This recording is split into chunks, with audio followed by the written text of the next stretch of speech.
আপন আপন বলিস যারে, কেউ তো আপন হয় না। স্বার্থ ছাড়াই ভুবনে কেউ তো আপন রয় না। স্বার্থ ছাড়াই দুনিয়ায় কেউ তো আপন হয় না। চোখ বুঝিয়া ভাবার মন কে তোর আপন জন। ভালোবাসা পাওয়ার জন্য আছে কি কারণ? চোখ বুঝিয়া ভাবার মন কে তোর আপন জন। ভালোবাসা পাওয়ার জন্য আছে কি কারণ? চোখের আড়াল হলে দেখিস, চোখের আড়াল হলে দেখিস তোর কথা কেউ কই না। স্বার্থ ছাড়াই ভুবনে কেউ তো আপন হয় না। স্বার্থ ছাড়াই দুনিয়ায় কেউ তো আপন হয় না। কার জন্য তোর ভালোবাসা, টাকা ঘরার বাড়ি, মরার পর কবরেতে রাখবে তাড়াতাড়ি। কার জন্য তোর ভালোবাসা, টাকা ঘরার বাড়ি, মরার পর কবরেতে রাখবে তাড়াতাড়ি। বিনা লাভে বন্ধু রে কেউ, বিনা লাভে বন্ধু রে কেউ তোলার বোঝাও বই না। স্বার্থ ছাড়াই ভুবনে কেউ তো আপন রয় না।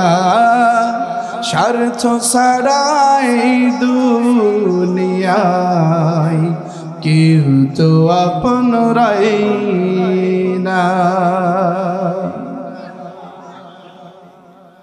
আলহামদুলিল্লাহ, আলহামদুলিল্লাহ, আলহামদুলিল্লাহ। দুরূদ এবং সালাম মানবতার মহান আলোর দিশারি, যারা আদর্শিক বিপ্লব উদ্ভাসিত হয়েছে বিশ্ব মানবতা, আলোকিত হয়েছে মানব মানব সভ্যতা। যে নবীজির উপরে দুরূদ পড়লে সেই দুরূদকে সোনার মদিনায় পৌঁছে দেওয়ার জন্য ফেরেশতাদের মধ্যে প্রতিযোগিতা শুরু হয়ে যায়। সুবহানাল্লাহ বলে। নবীজি আমার বলেন, আমার সাহাবীরা শোনো, ইন্না লিল্লাহি মালাইকাতান সাইয়্যাহিনা ফিল আরদি ইউবাল্লিগুনি মিন উম্মতি আসসালাম। আমার উম্মত নারী পুরুষ, আমার যে উম্মত আমি নবীর উপরে দুরূদ এবং সালাম পেশ করে, আমি নবী বলে দিলাম সেই দুরূদ এবং সালামকে আমি নবীজির রওজায় পৌঁছে দেওয়ার জন্য রাব্বে কারীমের ফেরেশতাদের মধ্যে প্রতিযোগিতা শুরু হয়ে যায়।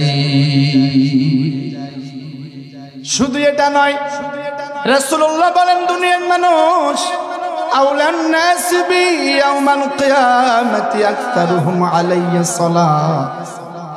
কিয়ামতের কঠিন মুসিবতের সময়, ইয়াউমা ইয়াফিরুল মারউ মিন আখিহি ওয়া উম্মিহি ওয়া আবিহি ওয়া সাহিবাতিহি ওয়া বানি।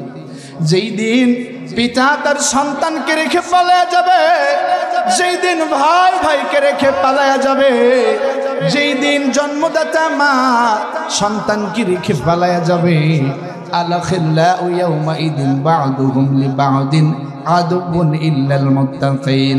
যেই দিন বন্ধু বন্ধুর শত্রু হয়ে যাবে, ওয়ালা ইয়াসআলু হামিমুন হামিম, যেই দিন বন্ধু তুমি কেমন আছো এমন একটি কথা বলার মতো লোক থাকবে না। নবীজি আমার বলেন, এ দুনিয়ার মানুষেরা শোনো, আউলান নাসি বি ইয়াউমাল কিয়ামাতি আকসারুহুম আলাইহি সালাত।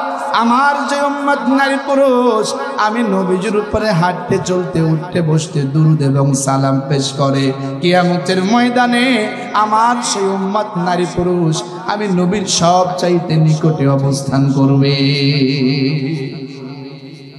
হাবিবুল্লাহ কত চমৎকার করে বলেন, এ দুনিয়ার মানুষ, মান সাল্লা আলা মুহাম্মদ সাল্লাল্লাহু আলাইহি ওয়াসাল্লাম ওয়াজাবাত লাহু বিশাফাআতি ইয়াউমাল কিয়ামা। সুবহানাল্লাহ বলেন। নবীজি আমার বলেন, আমার যে উম্মত নারী পুরুষ আমি নবীর উপরে হাঁটতে চলতে উঠতে বসতে সব সময় দুরূদ পড়ে, দুরূদ কিয়ামতের ময়দানে জাহান্নাম থেকে বাঁচানোর, জাহান্নাম থেকে বাঁচায়া কিয়ামতের ময়দানে আমার উম্মত নারী পুরুষের জন্য নাজাতের ব্যবস্থা করে দেওয়া আমি নবীর উপরে আল্লাহ ওয়াজিব করে দেই। আব্দুল্লাহ ইবনে মাসউদ বলেন, ইয়া রাসূলুল্লাহ, আমি যখন দোয়া করি আমার দোয়ার শুরুতে দোয়ার শেষে দোয়ার মধ্যখানে আপনার নামটা আমি রাখি, দুরূদ এবং সালাম পেশ করি। আমার নবী বলেন, আব্দুল্লাহ ইবনে মাসউদ রে, শুধু দোয়ার মধ্যে রাখলে হবে না, তোমার গোটা জীবনকে আমি নবীর উপরে দুরূদ পড়ার জন্য ওয়াকফ করে দাও। সুবহানাল্লাহ বলেন। আব্দুল্লাহ ইবনে মাসউদ বলেন, ইয়া রাসূলুল্লাহ, আমি আমার গোটা জীবনকে আপনার জন্য দুরূদ পড়ার জন্য ওয়াকফ করে দিলাম। নবীজি আমার বলেন, যদি এই আমল তোমার হয়, ইদান তুকফা হাম্মাক ওয়া ইগফারু লাকা যামবুক। আমি নবী তোমারে বললাম, তুমি যদি তোমার গোটা জীবনে আমি নবীর উপরে দুরূদ পড়ার আমল করো, আমি নবী বলে দিলাম এই দুনিয়াতে যত প্রয়োজন তোমার দরকার, যত হাসানা দরকার, আমার ভাইরা আমরা মুনাজাত বলি, রব্বানা আতিনা ফিদ দুনিয়া হাসানাতাও ওয়া ফিল আখিরাতি হাসানাতাও ওয়া কিনা আযাবান নার। ওগো আমার মালিক, তুমি আমার দুনিয়াতে হাসানা দাও, আখিরাতে হাসানা দাও। আর নবী আমার বলেন, যদি তোমরা দুনিয়াতে হাসানা চাও, আখিরাতে হাসানা চাও, আমি নবীর উপরে হাঁটতে চলতে উঠতে বসতে গোটা জীবনে আমি নবীর জন্য দুরূদ এবং সালাম পড়তে থাকো। দুনিয়ার হাসানা আখিরাতের হাসানা যদি চায়, আমল হবে, নবীজির উপরে দুরূদ পড়তে হবে ইনশাআল্লাহ বলেন। ওয়া ইগফারু লাকা যামবুক। নবীজি আমার বলেন, এ দুনিয়ার মানুষ দুরূদ পড়লে তোর জীবনের গুনাহ আমার মালিক মাফ করে দেয়। এইজন্য দুরূদ পড়তে হবে, দুরূদ। আমার নবীজি বলেন, মান নাসিয়া সালাতা আলাইয়া, আমার যে উম্মত আমি নবীর উপরে দুরূদ পড়তে ভুলে গেল, সে যেন জান্নাতের রাস্তায় ভুলে গেল। নাউজুবিল্লাহ বলেন। যে দুরূদ পড়তে ভুলে গেল সে যেন জান্নাতের রাস্তায় ভুলে গেল। এই জন্য আমার ভাইয়েরা, যদি আমরা আমাদের দুনিয়ার সমস্ত চাহিদা মেটাতে চাই, আখিরাতের সমস্ত প্রয়োজন হাজত পূর্ণ করতে চাই, যদি জীবনের গোনাগুলাকে মিটিয়ে নিতে চাই, দুরূদের আমল করতে হবে ইনশাআল্লাহ বলেন। সে নবীজির উপরে দুরূদ এবং সালাম পেশ করে আমরা সকলেই পড়ছি সাল্লাল্লাহু। এর উপস্থিতি আপনাদের সামনে সূরাতুল বানি ইসরাঈল। কোন সূরা বলেন? এই সূরার আরেকটি নাম হলো ইসরা। এই সূরাতুল বানি ইসরাঈলের 23 নম্বর আয়াতে কারিমা তেলাওয়াত করেছি। আলোচ্য বিষয় হলো ইবাদত এবং খেলাফত ইনশাআল্লাহ বলেন। ইবাদত এবং খেলাফত আমাদের পরিচয় দুইটা, সেই পরিচয় দুইটা সম্পর্কে কথা হবে, পড়ছি ইনশাআল্লাহ। আল্লাহ সুবহানাহু ওয়া তাআলা বলছেন, দুনিয়ার মানুষ, ওয়া ক্বাদা রাব্বুক, আমি তোমাদের মালিক, আমি তোমাদের প্রতিপালক, আমি তোমাদের রব। ক্বাদা, আমি আল্লাহ ফায়সালা করে দিলাম, আমি আল্লাহ নির্দেশ দিলাম, আমি আল্লাহ বিধান দিলাম, আল্লাহ তা'বুদু ইল্লা ইয়া, জীবনের সবখানে শুধুমাত্র কেবলমাত্র আমি আল্লাহর গোলামি করবা, ইবাদত করবা, আর কারোর গোলামি করতে পারবা না। সুবহানাল্লাহ বলেন। মালিক আমাদের ফায়সালা দিয়েছেন, শুধুমাত্র কেবলমাত্র একমাত্র গোলামি ইবাদত বান্দেগি হবে কার? সবাই একটু বলেন, সবাই বলেন। এখন এই গোলামিটা কি, ইবাদতটা কি? আমরা তো বুঝি না। আমরা ইবাদত বলতে বুঝি নির্দিষ্ট কিছু ইবাদত পালন করা। আমার ভাইরা একটু ভালো করে বুঝুন, হিন্দু ভাইরা 12 মাসে 13 পূজা করে আর মাঝে মাঝে নাম যজ্ঞ করে। হিন্দু ভাইরা নাম যজ্ঞের ভিতরে শ্রীকৃষ্ণের কিছু শ্লোক বলা শুরু করে দেয়। যদা যদা হি ধর্মস্য গ্লানি ভর্বতি ভারত অভূতনম তদা তমানং শ্রীজমহং পরিত্যায়নৈ সাধনং সদৃশ্যতম ধর্ম সংস্থাপনাথাই সম্ভাবমি যুগে যুগে। ওং শান্তি, ওং শান্তি। তার মানে হিন্দু ভাইরা 12 মাসে 13 পূজা করলে ওদের ভগবান খুশি, মানে ইবাদত শেষ হয়ে যায়। কথা বুঝেন তো? যারা হিন্দু 12 মাসে 13 পূজা করে আর মাঝে মাঝে বেদ থেকে একটু শ্রীকৃষ্ণের নামে একটু পড়ে দেয়, বাস ওদের ভগবান খুশি। মানে হিন্দুরা 12 মাসে 13 পূজা করলে ওদের ইবাদত কি হয়ে যায়? শেষ হয়ে যায়। এরপরে যারা খ্রিস্টান আছে, খ্রিস্টান ভাইরা বছরে একদিন বড় দিন আর মাঝে মাঝে ওই যে মাত্র রবিবার গির্জায় চলে যায়। বছরে একদিন বড়দিন আর রবিবার গির্জায় চলে গেলে নাকি ওদের যিশু খ্রিস্ট খুশি হয়ে যায়। তার মানে খ্রিস্টিয়ানেরা বছরে একদিন বড়দিন আর ওই বছরে একদিন বড়দিন আর প্রতি রবিবার যদি একটু ওরা ওই গির্জায় যায়, ওদের যিশু খ্রিস্ট খুশি, মানে ইবাদত শেষ। যারা আছেন ইহুদি, ওরা বছরে 2 দিন, তারা সপ্তাহে 2 দিন শনি এবং রবিবার সেনেগালে যায়, বা সেখানে গেলে নাকি তাদের গড খুশি হয়ে যায়। যারা বৌদ্ধ আছে, বৌদ্ধ ওরাও সপ্তাহে 1 দিন প্যাগোডায় যায়, প্যাগোডায় গেলে নাকি গৌতম বুদ্ধ খুশি হয়ে যায়। তার মানে ওদের ইবাদত শেষ। একটু ভালো করে বোঝেন, হিন্দুরা 12 মাসে 13 পূজা করে, খ্রিস্টানেরা বছরে 1 দিন বড়দিন আর সপ্তাহে 1 দিন রবিবার গির্জায় যায়। ইহুদিরা সপ্তাহে 2 দিন শনি এবং রবিবার সেনেগালে যায়, বাস ওদের দেবতারা খুশি হয়ে যায়, ওদের গড খুশি হয়ে যায়। আর বৌদ্ধরা সপ্তাহে 1 দিন প্যাগোডায় গেলে গৌতম বুদ্ধ খুশি হয়ে যায়, বাস ওদের ইবাদত শেষ। আমরা যারা মুসলমান দাবি করি 5 ওয়াক্ত নামাজ পড়বো, রমজান আসলে রোজা রাখবো, মাঝে মাঝে একটু হজ করব যদি টাকা হয়, আর কিছু দান করব, মাহফিলের আয়োজন করব, বাস আমাদের আল্লাহ খুশি, মানে আমাদের ইবাদত শেষ। শেষ না?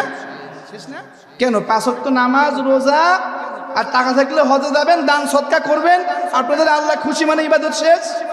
আপনাদের ইবাদত কোন পর্যন্ত? মালিক বলেন, এ দুনিয়ার মানুষ, ওই হিন্দুদের মতো 12 মাসে 13 পূজা করলে আমার গোলামি শেষ হয়ে যায় না। ওই বৌদ্ধ এক কথায়, তোরা ছাড়া সমস্ত ধর্মের মানুষেরা নির্দিষ্ট কিছু কৃষ্টি কালচার পালন করলে ওদের ভগবান নাকি ওদের মতে খুশি হয়ে যায়। আমি আল্লাহ রব্বুল আলামিন তোদের ইবাদতের সীমা দিলাম, তোদের ইবাদতের সীমা দিয়ে দিলাম। আবুদু রাব্বাকা হাত্তা ইয়াতিয়াকাল ইয়াকিন।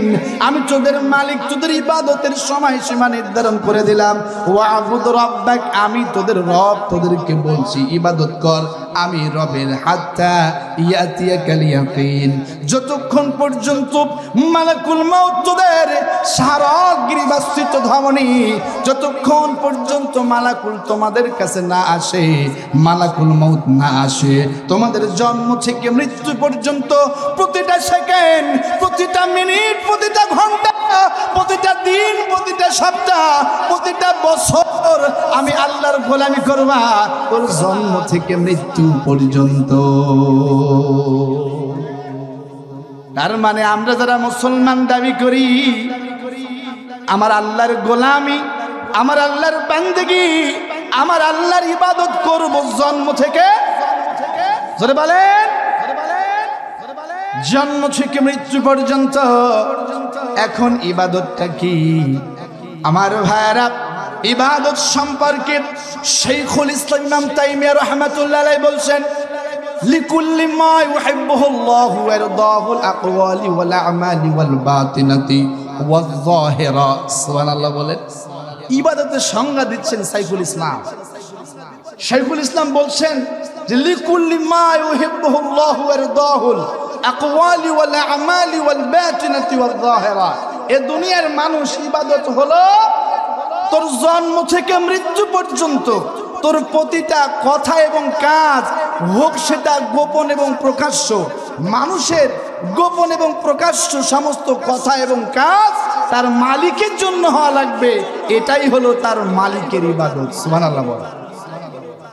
তার মানে আমাদের কথা ইবাদত, আমাদের কাজকর্ম, আমাদের অফিস আদালত, আমাদের রাজনীতি, আমাদের দলীয় নীতি যা করি সব কি হওয়া লাগবে বলেন? আল্লাহর ইবাদত হওয়া লাগবে। এখন আমি আপনাদের কাছে জানতে চাই, যদি কেউ আল্লাহর ইবাদত করে শয়তানেরও ইবাদত করে, বলেন তো এইটাকে কি বলে? একসঙ্গে দুইজনের ইবাদত করে, আল্লাহরও করে শয়তানের ইবাদতও। এই ব্যক্তির নাম কি বলেন? মুশরিক। কি নাম? জোরে বলেন। মুশরিক। বহুমুখী ইবাদত করে। এখন আত্মসমালোচনার বিষয়, আমরা কি মুশরিক নাকি মুখলিস এটা ভালো করে বুঝতে হবে। আমাদেরকে মুখলিস হতে হবে, কেননা পূর্ববর্তী সমস্ত নবী এবং রাসূলরা ছিল মুখলিস। সুবহানাল্লাহ বলেন। সব নবীরা কি ছিল বলেন তো? মুখলিস। এবং আমাদের ইবাদত কবুলের মূল শর্ত হলো ইখলাসিয়াত। যার ইখলাস নাই ওর ইবাদত আমার মালিক কবুল করবে। ইখলাসিয়াত মানে হলো একমুখী, মুখলিসুন একমুখী ইবাদতকারী, আর মুশরিকুন চতুর্মুখী ইবাদতকারী। সমস্ত নবীরা ছিল মুখলিস। সুবহানাল্লাহ বলেন। রব্বি কারীম বলছেন, ওয়াযকুর ফিল কিতাবি মূসা ইন্নাহু কানা মুখলিসান ওয়া কানা রাসূলান নাবিয়্যা। নবী হে আমার, আপনি স্মরণ করুন ওই কিতাবে আমি আল্লাহ আপনাকে বলে দিয়েছি, ইন্নাহু কানা মুখলিসান ওয়া কানা রাসূলান নাবিয়্যা। আমার পয়গম্বর মূসা ছিল মুখলিস। কি ছিল? মুখলিস ছিল। আমার পয়গম্বর মূসা ছিল মুখলিস, ও মুশরিক ছিল। তার মানে আমার পয়গম্বর মূসা শুধুমাত্র কেবলমাত্র একমাত্র আমি আল্লাহর ইবাদত করত। রব্বি কারীম বলছেন, কাযালিকা লিনাসরিফা আনহু السوء والفحشاء ইন্নাহু মিন ইবাদিনাল মুখলিসিন। নবী আমার, আমি আল্লাহ কাযালিকা লিনাসরিফা আনহু السوء والفحشاء, আমি আল্লাহ আমার পয়গম্বর ইউসুফকে অশ্লীলতা, বেহাপনা, খারাপ থেকে বাঁচিয়েছি, কেননা আমার পয়গম্বর ইউসুফ ছিল মুখলিস। সুবহানাল্লাহ বলেন। ওই জুলেখার ষড়যন্ত্র থেকে, ওই জুলেখার কুমতলব, খারাপ মতলব থেকে আমি আল্লাহ আমার পয়গম্বর ইউসুফকে বাঁচিয়েছি, কারণ আমার পয়গম্বর ইউসুফ সে ছিল মুখলিস। কি ছিল? জোরে বলেন। তাহলে গুনাহ থেকে বাঁচার অন্যতম উপায় হলো মুখলিস হতে হবে। এখন মুখলিস কি? ভাই আপনাদের গ্রামের মুখলিস? মুখলিস হলো একনিষ্ঠতা, একাগ্রতা, একমুখী হওয়া। কয়মুখী? জোরে বলেন। মুসলমানরা কয়মুখী? আমরা কে কে একমুখী? লিল্লাহি তাকবীর, লিল্লাহি তাকবীর। যদি আমরা একমুখী ইবাদত করি তাহলে শয়তান আমাদেরকে ধোঁকা দিতে পারবে না। সুবহানাল্লাহ বলেন। যদি আমরা একমুখী ইবাদত করি শয়তান কখনোই আমাদেরকে ধোঁকা দিতে পারবে। আর যারা একমুখী ইবাদত করে না ওদেরকে ধোঁকা দেয় শয়তান। কে বলেন তো? জোরে বলেন। শয়তান রব্বুল আলামিনের কাছে বলেছেন, ক্বালা রাব্বি বিমা আগাইতানি লাউযায়্যিনান্না লাহুম ফিল আরদি ওয়া লাউগওয়িয়ান্নাহুম আজমাইন। শয়তান বলেছেন, ক্বালা রাbb, ও মালিক, আমার রব, বিমা আগাইতানি, বিমা মা ওই ওদের কারণে, ওরা হলো আদম সন্তান। ওগো আল্লাহ, আদম সন্তানের কারণে আপনি আমাকে বিপদগামী করেছেন, আপনি আমাকে অভিশপ্ত করেছেন, আপনি আমাকে জাহান্নাম থেকে বের করে দিয়েছেন। ওগো মালিক, লাউ যায়্যিনান্না লাহুম ফিল আরদি, আমি জমিনে আপনার আদম সন্তানকে পথভ্রষ্ট করার জন্য গুনাহের কাজকে সুসজ্জিত করে রাখবো। নাউজুবিল্লাহ বলেন। আল্লাহ, আদম সন্তানের কারণে আপনি আমারে পথভ্রষ্ট করেছেন, আমারে বিতাড়িত করেছেন জান্নাত থেকে, আপনি আমারে বিপদগামী করেছেন। আমি ওই আদম সন্তানের জন্য রাস্তায় উৎপেতে থাকবো, গুনাহের কাজগুলোকে সুসজ্জিত করে রাখবো। আমার ভাইয়েরা, শয়তানের কাজ হলো গুনাহের কাজকে আমাদের সামনে সুন্দর করে উপস্থাপন করা। শয়তান হলো ইনভাইটার অফ সিন, গুনাহের দিকে নিমন্ত্রণকারী। কথা বোঝেন? শয়তান কারোর হাত ধরে গুনাহ করায় না, করাইছে নাকি? কখনো কি বলেছে নাকি, ও কলিমদ্দি, ওরে সলিমদ্দি, ওই যে যশোর মনিহার হলে এক টিকিটে 2 ছবি লেগেছে, চল না তোর হাত ধরে করছি একটু দেখে আসি। শয়তান কারোর হাত ধরে কি বলেছে নাকি? বলে নাই। কিন্তু শয়তান ওই সিনেমাটারে গুনাহের কাজকে ইমানদারের সামনে সুন্দর করে সাজায়া তোলে। কেন? যাতে করে আদম সন্তান গুনাহ করে তার ঈমান থেকে সরে যায়। কথা বলেন? এখন শয়তান বলছে, ওগো মালিক, আমি তোমার বান্দাদের রাস্তায় উৎপেতে থাকবো থেকে ওদেরকে পথভ্রষ্ট করব। তবে ইল্লা ইবাদাকা মিনহুমুল মুখলিসিন, যারা আপনার একনিষ্ঠ বান্দা, যারা আপনার মুখলিস বান্দা, আমি কখনো এদেরকে পথভ্রষ্ট করতে পারবো না। সুবহানাল্লাহ বলেন। হ্যাঁ, যারা মুখলিস বান্দা, একনিষ্ঠ বান্দা, শয়তান কখনো এদেরকে পথভ্রষ্ট করতে পারে। এখন মুখলিস বান্দা কারা? রব্বি করিম বলছেন, মিনান নাসি মান ইয়াশরি নাফসাহু ইবতিগা মারদাতিল্লাহ ওয়াল্লাহু রাউফুম বিল ইবাদ। মালিক বলেন, এ দুনিয়ার মানুষ, ওয়া মিনান নাসি মান ইয়াশরি নাফসা, এই দুনিয়াতে এমন কিছু মানুষ রয়েছে, ওরা আমি আল্লাহর সামান্যতম খুশি এবং সন্তুষ্টির জন্য হাসতে হাসতে ফাঁসির মঞ্চে উঠে যায়। আমি আল্লাহর সামান্যতম খুশি অর্জন করার জন্য ওরা ওদের জীবনকে বিলিয়ে দিতে প্রস্তুত হয়ে যায়। সুবহানাল্লাহ বলেন। আমি আল্লাহর সামান্যতম খুশির জন্য এই দুনিয়াতে তার জীবনকে রক্ষা করার জন্য বাতিলের কাছে মাথা নত করে না। আমি আল্লাহর সামান্যতম খুশির জন্য ওরা ওদের জীবনটাকে উৎসর্গ করে দেয়। সুবহানাল্লাহ বলেন। সামান্যতম খুশি ভালো করে বোঝেন। যাদেরকে বলা হয়েছিল রাষ্ট্রপতির কাছে প্রাণ ভিক্ষা চাও, দায়িত্বহীন কণ্ঠে আল্লাহর ওই মুখলিস বান্দারা বলেছিল, জীবন দেওয়ার মালিক আল্লাহ, জীবন নেওয়ার মালিক আল্লাহ, সুতরাং রাষ্ট্রপতির কাছে ক্ষমা চেয়ে আমি মুশরিক হতে রাজি নই। এরা হলো মুখলিস, ওরা একমুখী। এই দুনিয়ার সামান্যতম অর্থবিত্ত যশ খ্যাতির জন্য ওরা মুশরিক হয়ে যায় না, ওরা মুখলিস থাকে। আর যারা মুখলিস থাকে, শয়তান যত ওদেরকে ধোঁকা দিক, শয়তান যত লোভ লালসা দেখাক না কেন, আল্লাহর দিন থেকে, গোলামি থেকে, ইবাদত থেকে চুল পরিমাণ ওরা সরে যায় না। মামুনুল হক হাফিজাহুল্লাহ তিনি বলছেন, এই জমিনের শ্রেষ্ঠ মুফাসসির আল্লামা সাঈদীকে পালিয়ে যাওয়া পতিত স্বৈরাচার জালেম এমন কোন লোভনীয় অফার নাই যে দেয় নাই। ওরা বলেছিল, আল্লামা সাঈদী আপনি শুধু ইকামতে দিন ছেড়ে দেন, আপনি আর মাঠে ময়দানে পক্ষে কথা বলবেন না, আপনি গাড়ি চান, বাড়ি চান, দেশের বাইরে বিলাসবহুল জীবন চান, সব দিয়ে দেব, বিনিময়ে আপনি এই দিন থেকে সরে যান। আল্লাহর গোলাম চিত্তে দিনের উপর ছিলেন, জালেমের কোন লোভে আল্লাহর গোলাম প্রতারিত হয় নাই।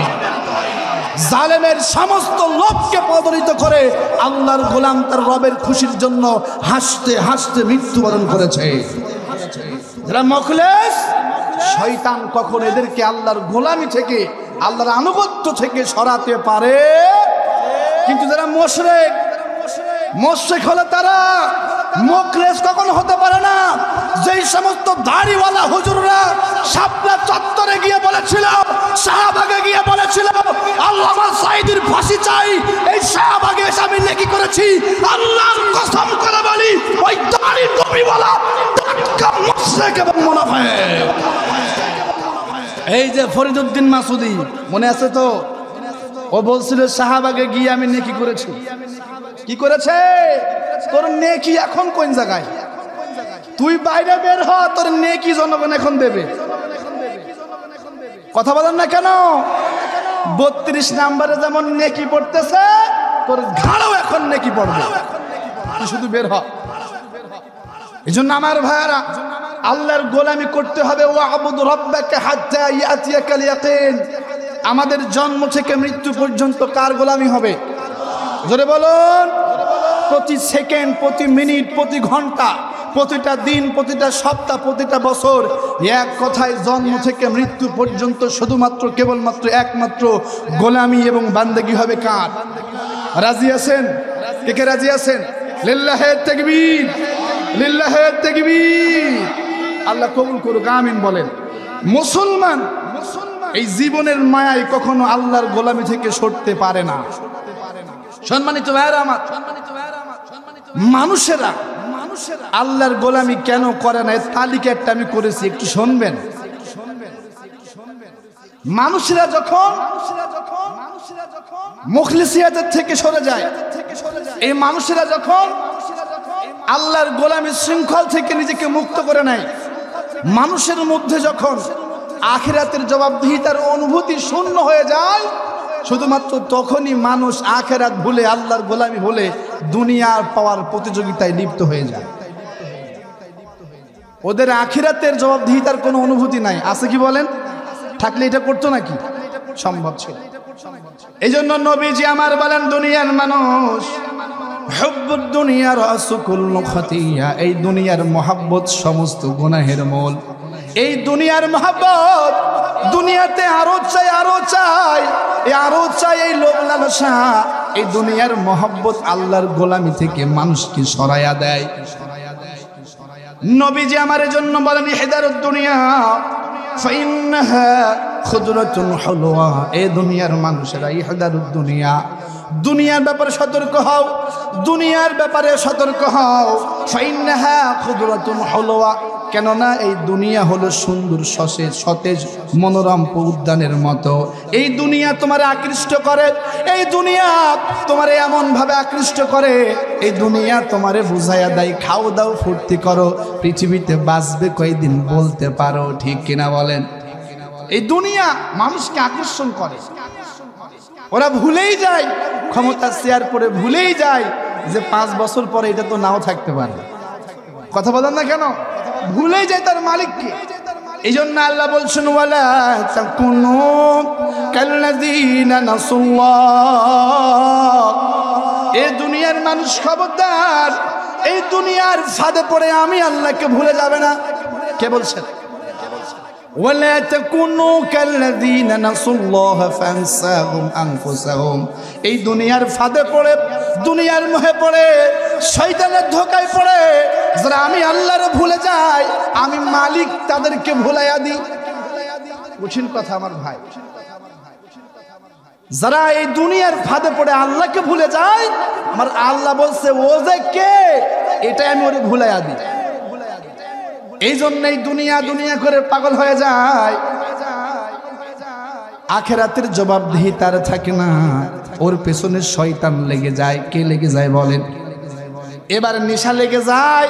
41 সাল পর্যন্ত আমার থাকা লাগবে, 41 সাল পর্যন্ত থাকা লাগবে। আল্লাহকে ভুলে যায়, ক্ষমতার মোহে পড়ে যারা আমার আল্লাহ ওরে নিজেরে ভুলাইয়া দেয়। ওর অজান্তে এমন ছিদ্র রাখে যেই ছিদ্র দিয়া আমার আল্লাহ ওরে পতন করে দেয়। দিছে কিনা বলেন? আমার মালিক বলেন ওমান আরাদা আন যিকরি ফাইন্না লাহু মাইশাতান দানকা। যে আমি আল্লাহর ভুলে যাই, যে আমি আল্লাহর ভুলে যাই, আমার কোরআনকে জিকিরকে ভুলে যাই, আমি আল্লাহ ওর জীবনটাকে দঙ্কা সংকীর্ণ করে দিই। নাউজুবিল্লাহ বলেন। আমি আল্লাহরে ভুলে যাবে, টাকা থাকবে সুখ থাকবে না, টাকা থাকবে স্বাস্থ্য ভালো থাকবে না, আমি আল্লাহ ওর আগা গোড়া রোগ দিয়ে ভরাই দেব। এই জন্য যারা দুনিয়ার মোহে পড়ে আল্লাহকে ভুলে যায়, আল্লাহর গোলামি করা ভুলে যায়, আল্লাহ বলছে আমি ওরে ভুলে দিই। মালিক আমার বলেন ইয়া আইয়ুহাল্লাযীনা আমানু লা তুলহিকুম আমওয়ালুকুম ওয়ালা আওলাদুকুম আন যিকরিল্লাহ ওয়া মান ইয়াফআল যালিকা ফাউলাইকা হুমুল খাসিরুন। যারা ঈমান এনেছো ঈমান, ইয়া আইয়ুহাল্লাযীনা আমানু, ওহে যারা ঈমান এনেছো আমার ঈমানদার বান্দা বান্দীরা রে, লা তুলহিকুম, খবরদার আমি আল্লাহর ভুলে যাস না, আমওয়ালুকুম ওয়ালা আওলাদুকুম আন যিকরিল্লাহ। এই দুনিয়ার সম্পদ, এই দুনিয়ার ক্ষমতা, অর্থবিত্ত, যশ খ্যাতির মায়ায় পড়ে, সন্তানের মায়ায় পড়ে আমি আল্লাহকে ভুলে যেও না। শোনো শোনো শোনো, যারা আমি আল্লাহরে ভুলে যায়, ওয়া মান ইয়াফআল যালিকা ফাউলাইকা হুমুল খাসিরুন। এই দুনিয়ার মোহে পড়ে, ক্ষমতা, অর্থবিত্ত, যশ খ্যাতি, সন্তানের মোহে পড়ে যারা আমি আল্লাহরে ভুলে যায়, এটা তার জন্য মস্ত বড় ক্ষতি। নাউজুবিল্লাহ বলেন। আল্লাহকে ভুলে যাওয়া এটা আমাদের জন্য লাভ না ক্ষতি? কে বলছেন? কে বলছেন? হ্যাঁ, আল্লাহর গোলামি থেকে মানুষ তখনই সরে যায় যখন মানুষ এই দুনিয়ার মহব্বতে পড়ে যায়, আল্লাহকে ভুলে যায়, আখিরাতের জবাবদিহিতা আর তার অন্তরে থাকে। এ দুনিয়ার মানুষ কি করে বোঝায়? এই দুনিয়া ক্ষণস্থায়ী। হযরতে আব্দুল্লাহ ইবনে আব্বাস রাদিয়াল্লাহু তাআলা আনহু কত চমৎকার করে বলছেন, দুনিয়ার মানুষেরা যদি ক্ষমতা দেয়া চিরকাল এই দুনিয়াতে বেঁচে থাকা যেত, তাহলে ফেরাউন কখনো মরতো না। যদি অর্থবিত্ত দিয়া চিরকাল মাটির উপরে টিকে থাকা যেত, তাহলে কারুন কখনো মরতো না। ঠিক কিনা বলেন? অর্থবিত্ত, যশ খ্যাতির, জনপ্রিয়তা, টাকা পয়সা দিয়া পৃথিবীতে টিকে থাকা যায় কি বলেন? অসম্ভব, যায় না।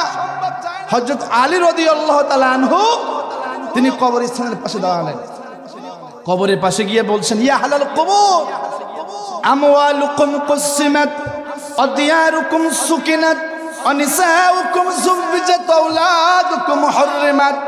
ইয়া আহলাল কুবুর, হে কবরবাসী, হে কবরবাসী শোনো, ও কবরবাসী শোনো। ইয়া আহলাল কুবুর আমওয়ালুকুম কুসিমাত, দুনিয়াতে কোনটা হালাল কোনটা হারাম এইটা বাদ বিচার না করে তুমি যে অর্থবিত্তের পাহাড় গড়েছো, ও কবরবাসী তুমি মরতে দেরি, তোমার সম্পদ আর বন্টন হতে দেরি নাই। ওয়া নিসাউকুম যুববিজাত, এ কবরওয়ালা পুরুষ মানুষ তুমি মরতে দেরি। দুনিয়াতে তোমার সুন্দর সুশ্রী একজন রমণী স্ত্রী ছিল, তুমি মরতে দেরি, তোমার স্ত্রী আরেকজনকে বিবাহ করতে দেরি করে নাই। ও কবরওয়ালা নারীরা শোনো, তুমি মরতে দেরি, তোমার স্বামী তোমার ভুলে আরেকজনকে বিবাহ করতে দেরি করে নাই। ও কবরবাসী শোনো, আমওয়ালুকুম কুসিমাত, যে সন্তানের জন্য তোমার রক্তকে পানি করে ফেলেছ, ঠিক মতো নামাজ পড়ো নাই, যে সন্তানের ভবিষ্যৎ করে আমি আল্লাহকে ভুলে, আমার আল্লাহকে ভুলে গিয়েছিলে, ও কবরবাসী শোনো, সেই সন্তানরা তোমারে ভুলে গিয়েছে। ও কবরবাসী শোনো, যে সুন্দর টাইলস দিয়া ঘর বানায়ছ, তুমি মরতে দেরি, ওই ঘর থেকে তোমার স্মৃতিগুলা মুছতে আর দেরি করে নাই। কি চরম বাস্তবতা বলছেন কবরবাসী রে, তুমি মরতে দেরি, তোমার সম্পদ বন্টন হতে দেরি নাই। তুমি মরতে দেরি, তোমার স্ত্রী আরেক জায়গায় বিবাহ বন্ধনে আবদ্ধ হতে দেরি করে নাই, কবরবাসী তুমি মরতে দেরি, তোমার সন্তানরা তোমার ভুলতে দেরি করে নাই, কবরবাসী তুমি মরতে দেরি, ঘর থেকে তোমার স্মৃতিগুলা মুছে ফেলতে তোমার পরিবার দেরি করে নাই।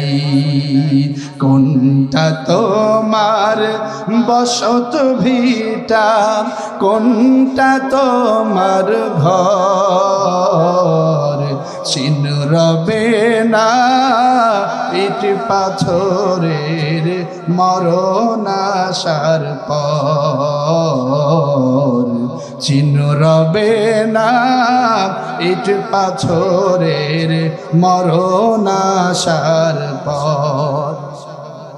এইটা তোমার ওইটা আমার, কঠিন ভাগাভাগি, টানা টানি রে না খেলাই ভীষণ রাগারাগি, এরি মাঝে উড়াল দেবে, এরি মাঝে উড়াল দেবে প্রাণ কবুতর, চিহ্ন রবে না ইট পাথরের মরণ আসার পর, চিহ্ন রবে না ইট পাথরের মরণ আসার পর। ঠিক কিনা বলেন? এই জন্য আমার ভাইরা, যারা এই দুনিয়ার মোহে পড়ে আল্লাহকে ভুলে যায়, ওরা কি চতুর নাকি পাগল? জোরে বলেন। হ্যাঁ, নবীজি বসে আছে, এক সাহাবী বলছেন, ইয়া রাসূলুল্লাহ, ইয়া নবী আল্লাহ, মান কাইসুন নাস ওয়া হাযামুন নাস। ওগো নবী, আপনি আমারে বলে দেন, এই পৃথিবীতে সবচাইতে চতুরকে, সবচাইতে চালাককে? হাবিবুল্লাহ বলেন, ক্বাল আকসারুহুম যিকরুল লিল মাউত ওয়া আকতারুহুম ইসতি'দাদা উলাইকা লাকিয়াসু যাহাবু বিশারফাতিদ দুনিয়া কারামাতিল আখিরা। আমার সাহাবীরে, এই দুনিয়ায় সবচাইতে চতুর, চালাক, বুদ্ধিমান হলো সে মৃত্যুর কথা স্মরণ করে যে, আর মৃত্যুর পরবর্তী জীবনের জন্য আমল করে যে। এই পৃথিবীতে সবচাইতে বুদ্ধিমান, চতুর, চালাক হলো সে যে মৃত্যুকে স্মরণ করে এবং মৃত্যুর পরবর্তী জীবনের জন্য আমল করে। সুবহানাল্লাহ বলেন। যাহাবু বিশারফাতিদ দুনিয়া ওয়া কারামাতিল আখিরা। নবীজি আমার বলেন, যারা মৃত্যুকে স্মরণ করে, মৃত্যুর পরবর্তী জীবনের জন্য আমল করে, আমার মালিক ওদেরকে দুনিয়া এবং আখিরাতে সম্মানিত করে দেয়।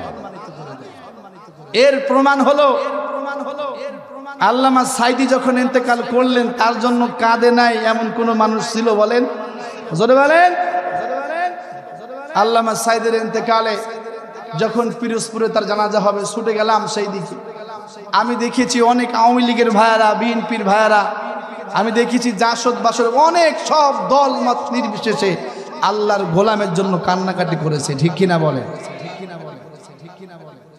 এই জন্য নবীজি আমার বলেন, যারা মৃত্যুকে স্মরণ করে আর যারা মৃত্যুর পরবর্তী জীবনের জন্য আমল করে, ওদেরকে কে সম্মানিত করেন? ওরা চেয়েছিল বাংলার মানুষের হৃদয় থেকে আল্লামা সাইদির নাম নিশানা মুছে দেওয়ার জন্য। আল্লামা সাইদি ইন্তেকালের পরেও মানুষ যুগ যুগান্তরে মনে রাখবে, কিন্তু জালেমকে চিরদিনের জন্য বাংলার জমিন থেকে মুছে ফেলেছে। ওর বাপের কোনো চিহ্ন আর রাখছে? ও চেয়েছিল ওর বাপকে আমাদের উপর চাপিয়ে দিতে। ঠিক কিনা বলেন? স্কুল, কলেজ, ইউনিভার্সিটি এমন কোন জায়গা নাই যে ওর বাপের টেঙ্গাই নিও। আল্লাহ কাছে একটু সবুর কর, তুই টেঙ্গায় থাক, ওগুলো নামাতি আমার কয়েক সেকেন্ডের ব্যাপার। দিছে কিনা বলেন? এই জন্য যারা মৃত্যুকে স্মরণ করে, এই দুনিয়ার মানুষেরা সবাই যদি তার সম্মান হানি করতে চায়, তার সম্মানকে উঁচু রাখবেন কে? ইয়ারফাইল্লাহুল্লাযীনা আমানু মিনকুম ওয়াল্লাযীনা উতুল ইলমা দারাজাত। ইয়ারফাইল্লাহ, আমার উস্তাদরা বসে আছে মুজারের সিগা, আল্লাহ বলছেন আমি আল্লাহ উঁচু করছি এবং করব। সুবহানাল্লাহ বলেন। মুফাসসিররা বলছেন উঁচু করছি মানে দুনিয়া, করব মানে আখিরাত। তার মানে দুনিয়াতে এবং আখিরাতে আমি আল্লাহ তাদের সম্মানকে উঁচু করব যারা ঈমান ওয়ালা এবং আমার কিতাবের ইলম অর্জন করেছে। সুবহানাল্লাহ বলেন। তা আল্লাহ বলতেছে সম্মান উঁচু করবো, তুই ধৈর্য করবি কি? আল্লাহ কাছে তুই ধর, কিন্তু আমি যখন তোরে ধরবো না খেয়ে পালাতে হবে। তো পালাইছি কি বলেন? জন্য আমার ভাইরা খবরদার, ওলামায়ে কেরামের শানে খবরদার কখনো বদমাইশি করবেন না। জালেমের পতনের অন্যতম কারণ হলো এই জালেম মাদ্রাসার ছোট্ট ছোট্ট চলাবল ইলম থেকে শুরু করে এই দেশের সুনামধন্য সর্বোচ্চ আলেম পর্যন্ত এমন পর্যায়ের কোনো আলেম নাই যার সঙ্গে জালেম বেয়াদবি করে না। এই জন্য জালেমের পতনটা এমন কঠিনই হয়েছে, ঠিক কিনা বলেন আমার ভাইরা? তাহলে যারা আখিরাতের জন্য আমল করে, মৃত্যুকে স্মরণ করে, ওদেরকে কে সম্মানিত করেন? এই সম্মান আমাদের দরকার আছে না নেই? কার কার দরকার আছে? আল্লাহ কবুল করুক, আমিন বলেন। তাহলে মৃত্যুকে স্মরণ করতে হবে আর মৃত্যুর পরবর্তী জীবনের জন্য আমল করতে হবে ইনশাআল্লাহ বলেন। আল্লাহ বলেন আল্লাযী খালাকাল মাউতা ওয়াল হায়াতা লিয়াবলুয়াকুম আইয়ুকুম আহসানু আমালা। আমি সে আল্লাহ আল্লাযী খালাকাল মাউতা ওয়াল হায়াতা লিয়াবলুয়াকুম আইয়ুকুম আহসানু আমালা। আমি সে আল্লাহ যিনি হায়াত এবং মাউত সৃষ্টি করেছি, কেন? তোমাদেরকে পরীক্ষা নেবার জন্য। সুবহানাল্লাহ বলেন। এই দুনিয়া হলো পরীক্ষাগার। কি বলেন তো? আর দুনিয়া সিজনুল মুমিন ওয়া জান্নাতুল কাফির। এই দুনিয়া হলো ঈমানদারের জন্য পরীক্ষাগার, কয়েদখানা, আর কাফেরদের জন্য দুনিয়া হলো জান্নাত। আমার ডান বাম পাশে দুইজন উস্তাদ বসে আছে। ও আমার বড় মেঘলা এলাকাবাসী, ও প্রিয় এলাকাবাসী, আনাম ইউনুস আলী কখনো কারোর বিরুদ্ধে কখনো জুলুম করেছে? তাহলে আল্লাহর গোলামের নামে মামলা কেন ছিল? কেন? বাম পাশে বসে আছে সহজ সরল মানুষ, চেনেন তো আপনারা? এই গাইদকা মাদ্রাসার ভারপ্রাপ্ত প্রিন্সিপাল, তার বিরুদ্ধে মামলা দিল। কথা বলেন না কেন? যারা দিয়েছে ওরা কি সুখে আছে? সুখে আছে? আমার প্রাক্তন এক উস্তাদ তিনি বলেছিলেন যে আমাকে একজন মোবাইল করে বলেছিল যে আপনি হয় ওই মাদ্রাসা ছাড়বেন, নতুবা আপনাকে দুনিয়া থেকে বিদায় করে দিব। আমার সেই উস্তাদ বলেছিলেন হতে পারে তুমিই থাকবা না। আল্লাহর ওই গোলাম কয়েকদিন পরে ক্যান্সারে আক্রান্ত হয়ে দুনিয়া থেকে বিদায় নিয়েছে। আরে আলেমদের বদদুয়া যে কাজে লাগে এটা বোঝা যাচ্ছে তো? জোরে বলেন। জন্য আলেমদের বিরুদ্ধে যাওয়া যাবে আমার ভাইয়েরা। আব্দুল্লাহ বিন মুবারক রহমাতুল্লাহ আলাইহি তিনি বলছেন, তার লোকদলকে বলছেন যে দুনিয়ার মানুষ শোনো, আমাদের আলেমরা আমাদেরকে আমাদের পিতা মাতার চাইতেও বেশি ভালোবাসে। প্রশ্ন করা হলো কিভাবে? তিনি বলছেন আমাদের পিতামাতা আমাদেরকে দুনিয়ার আগুন থেকে বাঁচানোর কথা বলে, আর ওলামায়ে কেরাম আমাদেরকে জাহান্নামের আগুন থেকে বাঁচানোর কথা বলে। এই জন্য আলেমরা এই জাতির জন্য সবচাইতে বেশি দরদি, ঠিক কিনা বলেন সম্মানিত ভাইয়েরা আমার? তাহলে যদি আমরা দুনিয়াতে এবং আখিরাতে শান্তি পেতে চাই, যদি আমরা দুনিয়া এবং আখিরাতে সম্মানিত হতে চাই, মৃত্যুকে স্মরণ করতে হবে আর মৃত্যুর পরবর্তী জীবনের জন্য আমল করতে হবে ইনশাআল্লাহ বলেন। ইনশাআল্লাহ বলেন আমার ভাইয়ারা। আল্লাহ রাব্বুল আলামিন বলছেন আফাহাসিবতুম আন্নামা খলাকনাকুম আবাসা ওয়া আন্নাকুম ইলাইনা লা তুরজাউন। তোমরা কি ভেবে নিয়েছো আমি আল্লাহ তোমাদেরকে অযথা অনর্থক বেহুদা সৃষ্টি করেছি আর আমি আল্লাহর কাছে ফিরতে হবে না? ফিরতে হবে কি বলেন তো? তাহলে আমার ভাইয়েরা আমাদের পরিচয় দুইটা। প্রথম নাম্বার, আমরা কার গোলাম? জোরে বলেন। আমরা যে আল্লাহর গোলাম এটা বললে কি লজ্জা হয়? তাহলে জোরে বলেন কার গোলাম? আরো জোরে বলেন। আল্লাহর গোলামি করব জন্ম থেকে মৃত্যু পর্যন্ত। পারবেন তো ইনশাআল্লাহ? নামাজ আল্লাহর ইবাদত, শুধু ইবাদত না, ইবাদতের একটা অংশ। আমরা নামাজকে শুধু ইবাদত মনে করি না, নামাজ ইবাদতের একটা অংশ। রোজা ইবাদতের একটা অংশ। ইবাদত হলো জন্ম থেকে মৃত্যু পর্যন্ত প্রতিটা সেকেন্ড মিনিট, এক কথায় আমাদের ঘুম, আমাদের টয়লেট, প্রসাব, পায়খানা, আমাদের কাজ কর্ম, রাজনীতি, দলনীতি সব কিও লাগবে। জোরে বলেন। রব্বুল আলামিন বলছেন দুনিয়ার মানুষ, আলাম আহাদ ইলাইকুম ইয়া বনি আদম আল্লা তা'বুদুশ শাইতান ইন্নাহু লাকুম আদুউম মুবিন। মালিক আমার বলেন দুনিয়ার মানুষ, আলাম আহাদ ইলাইকুম ইয়া বানি আদম, আমি আল্লাহ নির্দেশ দিচ্ছি আদম সন্তানেরা, বলেন তো আমরা কার সন্তান? জোরে বলেন। নাকি বানরের? ওই যে ডারউইনের বিবর্তনবাদ বানরের তৈরি, আমরা কিসের সন্তান? হ্যাঁ, তাহলে যারা বানরের সন্তান ওরা না, আল্লাহ ডাক দিচ্ছেন আদম সন্তানদের। কাদের? আদম সন্তানরা। আল্লাহ তা'বুদুশ শাইতান, খবরদার শয়তানের ইবাদত করবা, ইবাদত করবা। এবার আসেন তো দেখি, আপনার কলিজার টুকরা সন্তান, আপনার কলিজার টুকরা সন্তানকে যদি আপনি কখনো দেখেন কোন একটা মন্দিরে গিয়া ওই মন্দিরের ওই মূর্তি পূজা, মূর্তির সামনে মাথা নত করে দিয়েছে, আপনি কি আপনার কলিজার টুকরা সন্তানকে মারবেন না আদর করবেন? আপনার সন্তান কোন একজন হিন্দুদের মন্দিরে গিয়া মূর্তির সামনে কয়েকটা সেজদা দিল, আপনি যদি খাঁটি মুসলিম হন, যোগ্য পিতা হন, ওই সন্তানকে কি আদর করে চুমো দেবেন না মারবেন? কেন বলেন, কেন মারবেন? ও সেজে দিচ্ছে কারে? মূর্তিরে দেওয়ার কথা কারে? জোরে বলেন। তার মানে আপনি বুঝেছেন মূর্তির সামনে মাথা নত করা এটা শিরক, এই জন্য সন্তানকে মারলেন। আমার ভাইরা, আমার মালিক বলেন আলা লাহুল খালকু ওয়াল আমর, সাবধান সাবধান, সৃষ্টি আমার, আইন চলবে আমার। ইনিল হুকমে ইল্লা লিল্লাহ, এ দুনিয়ার মানুষেরা বিধান দেওয়ার, আইন দেওয়ার মালিক একমাত্র আমি আল্লাহ সুবহানাল্লাহ। আপনার সন্তান মূর্তির সামনে মাথা নত করেছে, শিরক করেছে, এটা বুঝে সন্তানকে মারলেন।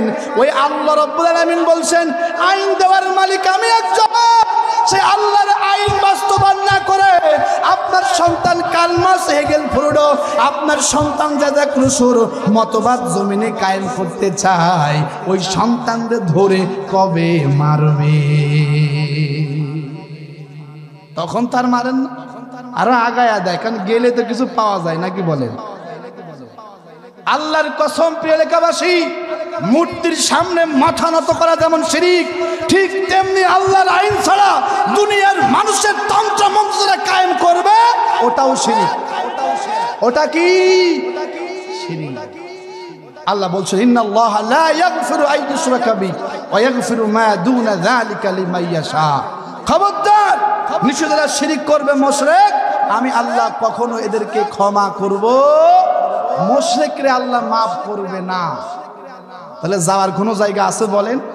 আল্লাহ বলছে আমার বান্দারা আমি আল্লাহর ইবাদত করো। তাহলে আমার ভাইরা, এই জমিনে আল্লাহর আইন বাস্তবায়নের আন্দোলন করা আল্লাহর ইবাদত, আল্লাহর আইন ছাড়া মানুষের তন্ত্র মন্ত্র কায়েম করার আন্দোলন করা হচ্ছে শয়তানের ইবাদত। কার কার করবেন? জোরে বলেন। আল্লাহর ইবাদত করব না শয়তানের? আচ্ছা, এই যে আল্লাহর ইবাদত করবো এটা মনে চাইছে তাই করবো, না হলে আর করবো না, এরকম নাকি? আল্লাহর গোলামি করা ফরজ না নফল? জোরে বলেন। ফরজে কিফায়া না আইন? হ্যাঁ, যেন আল্লাহর গোলামি করা ফরজে। তাহলে এই জমিনে আল্লাহর দ্বীন কায়েম করা এটা কি নফল না ফরজ? শারআ লাকুম মিনাদ-দ্বীন মা ওয়াসা বিহি নূহা, শারআ লাকুম, এই শারআ মানে নির্ধারণ করে দিলাম, অত্যাবশ্যক করে দিলাম, আমি আল্লাহ রাব্বুল আলামিন যাদের উপরে ফরজ করে দিলাম। লাকুম মানে উম্মতে মুহাম্মাদি, সুবহানাল্লাহ বলেন। শারআ লাকুম মিনাদ-দ্বীন মা ওয়াসা বিহি নূহা ওয়াল্লাযী আওহাইনা ইলাইকা, সুবহানাল্লাহ বলেন। তাহলে এই জমিনের দ্বীন কায়েম করা ফরজ না নফল? দ্বীন কায়েম করা কার ইবাদত? কায়েম না করা কার ইবাদত? শয়তানের। কার? তাহলে যারা দ্বীন কায়েমের আন্দোলন করে ওরা কার ইবাদত করে? আর যারা দ্বীন কায়েমের আন্দোলন করে না ওরা কার ইবাদত করে? শয়তানের ইবাদত কারা কারা করে? একটু হাত তোলেন এখানে। কে করেন না তো? দেখা যাবে না সামনে। সবাই যদি আল্লাহর ইবাদত করে দেখা যাবে না সামনে, নাকি? দেখার দিন আসতেছে কিনা বলেন? আমাদের জীবন থাকা পর্যন্ত, এ দেহে এক ফোঁটা রক্ত থাকা পর্যন্ত আল্লাহর গোলামি থেকে আমরা সরে যাব ইনশাআল্লাহ বলেন। তাহলে আমাদের প্রথম নাম্বার পরিচয় আমরা কার গোলাম, আর দ্বিতীয় নাম্বার পরিচয় আমরা আল্লাহর খলিফা। কি বলেন তো? জোরে বলেন। হ্যাঁ, এটাই সমস্যা। আল্লাহর গোলামি মানে হলো নামাজ পড়া। কি পড়া? নামাজ পড়া, রোজা রাখা, হজ করা, নিজে ইকামতের দিনের কাজ করা, এটা আল্লাহর গোলামি। আর আল্লাহর খলিফা রব্বি কারীম বলছেন ওয়াজআলুকুম খুলাফা আল আরদ ওয়াজআলু, আমি আল্লাহ বানিয়েছি, লাকুম মানে হলো এ উম্মতে মুহাম্মাদিরা, তোমাদেরকে আমি আল্লাহ বানিয়েছি খুলাফা আল আরদ, আমার জমিনের খলিফা। সুবহানাল্লাহ বলেন। তাহলে উম্মতে মুহাম্মাদিরা এই জমিনে কার খলিফা? কার খলিফা? আল্লাহর ইবাদত করে বান্দা নিজের জন্য। কার জন্য? আর খেলাফতের দায়িত্ব পালন করে বান্দা আল্লাহর জন্য। আমরা সবাই আল্লাহর ইবাদত করি, কিন্তু খেলাফতের দায়িত্ব পালন করতেছি না। আমাদের নামের সাথে লেখা থাকে খলিফা সরমনায়, খলিফা আটরশি, খলিফা সরসিনা। কথা বলেন না কেন? হ্যাঁ, আসলে আমরা খলিফা কার? জোরে বলেন। প্রথম নাম্বার পরিচয়, আমরা আল্লাহর গোলাম, আমরা আল্লাহর বান্দা। দ্বিতীয় নাম্বার, আমরা আল্লাহর কি? জোরে বলেন, আল্লাহ কি? আমরা আল্লাহর খলিফা। এখন আল্লাহর গোলামি মানে হলো নামাজ পড়া, আর এই নামাজ পড়াতে আরেকজনকে বাধ্য করা, নামাজ পড়াকে আরেকজনকে মানানো, বাধ্য করার নাম হচ্ছে খেলাফত। সুবহানাল্লাহ বলেন। নিজে নামাজ পড়া হলো আল্লাহর ইবাদত। নিজে নামাজ পড়া কি? আল্লাহর ইবাদত। নিজে আল্লাহর আইন মানা, এটা হলো আল্লাহর ইবাদত। আর সমাজে আল্লাহর আইন কায়েম করা, এটা হলো খেলাফত। এটা কি? হ্যাঁ, এজন্য খেয়াল রাখতে হবে, এই জমিনে আমি শুধু আল্লাহর ইবাদত করলে হবে না, আল্লাহর খেলাফত কায়েম করতে হবে। ইনশাআল্লাহ বলেন। আগামী দিনের ভবিষ্যৎ ইসলামী খেলাফত, আগামী দিনের ভবিষ্যৎ ইসলামী, আগামী দিনের ভবিষ্যৎ তা কেরাম করে আসবে যদি সে দায়িত্ব পালন না করি। ইন্নী জাইলুম ফিল আরদি খলিফা, ইন্নী নিশ্চয় আমি আল্লাহ জাইলুম ফিল আরদি খলিফা, আমার জমিনে খলিফা পাঠাবো। সুবহানাল্লাহ বলেন। তা সেই খলিফা কারা? জোরে বলেন। সেই খলিফা কারা? বলে আল্লাহর খলিফারা। আমার আল্লাহ বলছেন ইয়া আইয়ুহার রাসূল বাল্লিগ মা উনজিলা ইলাইকা মির রাব্বিক, হে নবী, আমি আল্লাহ আপনাকে যে কিতাব দিয়েছি, যদি এই কিতাবের তাবলীগ করতে আপনি ব্যর্থ হন, আপনার ইশারাচিত্ত থাকবে না। সুতরাং এ দুনিয়ার মানুষ, আল্লাহ তোমাদেরকে খলিফা বানিয়েছেন, যদি এই খেলাফতের দায়িত্ব পালন না করো, তাহলে তোমাদের খেলাফতিত্ব থাকবে। আল্লাহ রাব্বুল আলামিন বলছেন ইয়া দাউদ ইন্না জাআলনাকা খলিফাতান ফিল আরদি ফাহকুম বাইনান নাসি বিল হক। আল্লাহু আকবার। আল্লাহ বলেন, আমি আমার দাউদকে বললাম, ও পয়গম্বর দাউদ, ইন্না নিশ্চয় আমি আল্লাহ জাআলনাক, আমি তোমারে বানাইছি খলিফাতান ফিল আরদ, আমার জমিনের খলিফা। এখন তোমার কাজ কি? ফাহকুম বাইনান নাস বিল হক, মানুষের মাঝে ন্যায় নীতি ইনসাফ কায়েম করা। সুবহানাল্লাহ বলেন। তাহলে খলিফার কাজ হলো এই জমিনে ন্যায় নীতি ইনসাফ কায়েম করা। খলিফার কাজ হলো ন্যায় নীতি ইনসাফের কিতাব এই কোরআনকে এই জমিনে কায়েম করা। আমরা অনেকে আল্লাহর গোলাম, কিন্তু আল্লাহর খলিফা হতে পারলাম না। কথা বুঝছেন তো? তাহলে খলিফার কাজ হলো এই জমিনে ন্যায় নীতি ইনসাফ কায়েম করা। ইনশাআল্লাহ বলেন।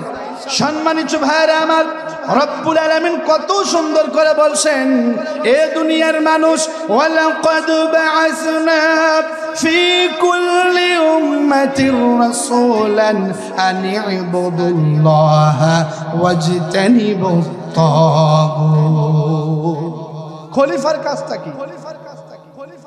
নবী রাসূলুল্লাহ ছিলেন জমিনের খলিফা। ওদের কাজটা কি ছিল?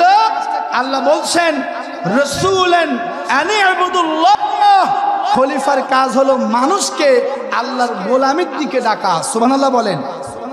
আল্লাহর ইবাদত মানে নিজে আল্লাহর গোলামি করা, নিজে আল্লাহর গোলামি করা, আর মানুষকে আল্লাহর গোলামিত্বের, মানুষকে আল্লাহর দাসত্বের শৃঙ্খলে আবদ্ধ করা, এটা হলো খেলাফতের দায়িত্ব। কিসের দায়িত্ব? তাহলে নিজে আল্লাহর আইন মানা, এটা আল্লাহর গোলামি করা, আর মানুষকে আল্লাহর আইন মানানোর চেষ্টা করা, এটা কিসের দায়িত্ব বলেন তো? খেলাফতের দায়িত্ব। আজকে আমরা খেলাফতের দায়িত্ব বুঝি না। নিজে নিজে ইবাদত করে, কিন্তু জমিনে ইসলামী খেলাফত কায়েম করার চেষ্টা করে না। আমার ভাইরা, খলিফার কাজ হলো মানুষকে আল্লাহর ইবাদতের দিকে ডাকা, ওয়াজতানিবুত তাগুত, এবং মানুষকে তাগুত বর্জন করা, মানুষকে তাগুত থেকে বিরত রাখার চেষ্টা করা। ইনশাআল্লাহ বলেন। তাহলে আমরা আল্লাহর কি বলেন? খলিফা। বলেন কি? জোরে বলেন। তাহলে আমাদের কাজ হলো দুইটা, একটা হলো আল্লাহর ইবাদতের দিকে মানুষকে ডাকা, আল্লাহর গোলামির দিকে মানুষকে ডাকার। 2 নাম্বার কাজ হলো তাগুত থেকে মানুষকে বিরত রাখা। কি করা বলেন তো? তাহলে এখন আমরা আল্লাহর খলিফা, আমরা আল্লাহর গোলামির দিকে মানুষকে ডাকবো, আর তাগুত থেকে মানুষকে দূরে রাখবো। এখন তাগুতটা কি? তাগুত খাতি হয় না মাখতি হয়? এখনো নিজেই জানে না তাগুত কি, তা মানুষটা দূরে রাখবে কিভাবে? সম্মানিত ভাইরা আমার, তাগুতের ব্যাখ্যায় মুহাম্মদ ইবনে আব্দুল ওয়াহাব রাহমাতুল্লাহ আলাইহি তার আল মাজমুআত তাওহীদ গ্রন্থের ভিতরে বলেছেন তাগুত হলো 5টা। কয়টা বলেন? জোরে বলেন। তাগুত হলো 5টি। কয়টি বলেন? তাগুত হলো 5টি। প্রথম নাম্বার তাগুত হলো শয়তান। কে বলেন? জোরে বলেন। শয়তান 2 প্রকার। কয় প্রকার? মানুষ শয়তান আর জিন শয়তান। তাহলে এ আল্লাহর খলিফারা